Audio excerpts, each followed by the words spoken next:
Morning بچوں، السلام علیکم۔ کل ہم لوگوں نے ایک نظم پڑھا تھا حمد، جس کو اسماعیل میرٹھی نے لکھا تھا۔ تو آج اس سبق کا یعنی پہلے ٹاپک کا یہ کوشچن آنسر ایکسرسائز ہے۔ تو سب سے پہلے میں نظم کا خلاصہ اور نظم کا مرکزی خیال آپ لوگوں کے ساتھ شیئر کر دوں کہ وہ جو نظم تھا جس میں تھا خدا کے بارے میں اس کی تعریفیں تھی، تعریف اس خدا کی جس نے جہاں بنائی، کیسی زمین بنائی، کیسا آسمان بنایا۔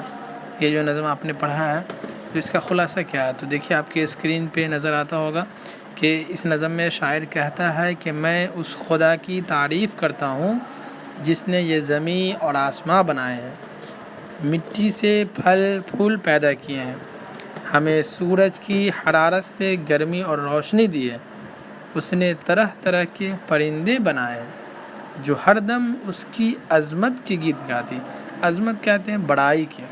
اس نے اپنی رحمت سے ہمیں بے شمار نعمتیں عطا کی ہیں، ہمیں ان کی قدر کرنی چاہیے۔ دنیا کی ہر چیز سے اس کی صفت اور کاریگری ظاہر ہوتی ہے۔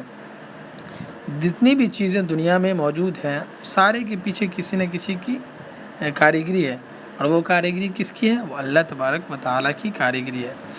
اس نے یہ کائنات بے مقصد نہیں بنائی ہے بلکہ اس کا ایک مقصد ہے۔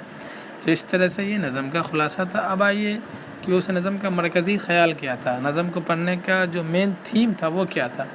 تو کہتے ہیں کہ خدا تعالیٰ نے انسان کو بہت سی نعمتیں عطا کی ہیں، زمین، آسمان، پھل پھول، پودے، ندیاں، پرندے، بے شمار چیزیں پیدا کی ہیں۔ ہمیں ان چیزوں کی قدر کرنی چاہیے اور اس رحمت اور اس کرم کا شکریہ ادا کرنا چاہیے۔ ہر چیز سے اس کی رحمت، عظمت، حکمت اور کاریگری کا اظہار ہوتا ہے۔ ہمیں ان تمام مہربانیوں کے لیے اس کا شکر گزار ہونا چاہیے۔ یہ اس نظم کا یعنی اسماعیل میرٹھی کا جو نظم آپ کے بک کا پہلا نظم ہے اس کا یہ مرکزی خیال تھا۔ اب آتے ہیں ہم لوگ کوشچن آنسر کی طرف۔ پہلا جو سوال ہے آپ کے اس چیپٹر نمبر 1 کا وہ ہے شاعر نے بیل بوٹوں کو مٹی سے اگایا ہوا کیوں کہا ہے؟ تو اس کا جواب ہے بیل بوٹے، یہ جو بیل بوٹے مٹی ہی میں پیدا ہوتے ہیں، اس لیے شاعر نے بیل بوٹوں کو مٹی سے اگایا ہوا کہا ہے۔ سوال نمبر 2، سورج کو چشمہ کیوں کہا گیا ہے؟ تو اس کا جواب ہے سورج ہی سے گرمی اور روشنی ملتی ہے، اسی سے پھل اور اناج پکتے ہیں، اسی لیے شاعر نے سورج کو چشمہ کہا ہے۔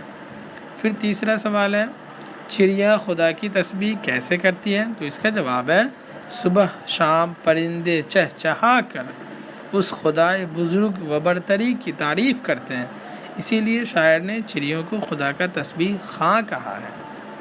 آخری سوال ہے کہ آخری شعر میں کارخانے سے کیا مراد ہے؟ تو جواب ہے آخری شعر میں کارخانے سے مراد ہے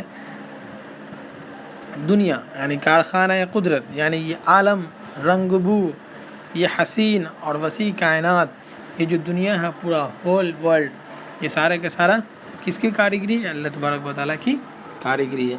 اب ہم لوگ انشاءاللہ چیپٹر 2 پڑھیں گے۔ آپ کے سوالات کیسے آ سکتے ہیں؟ جیسے مان لو کہ اسماعیل میرٹھی کے بارے میں ہم نے کل بتایا کہ اس کے ڈیٹ آف برتھ ہو سکتے ہیں، اسی طرح سے آپ سے پوچھا جا سکتا ہے کہ مندرجہ ذیل کس نظم میں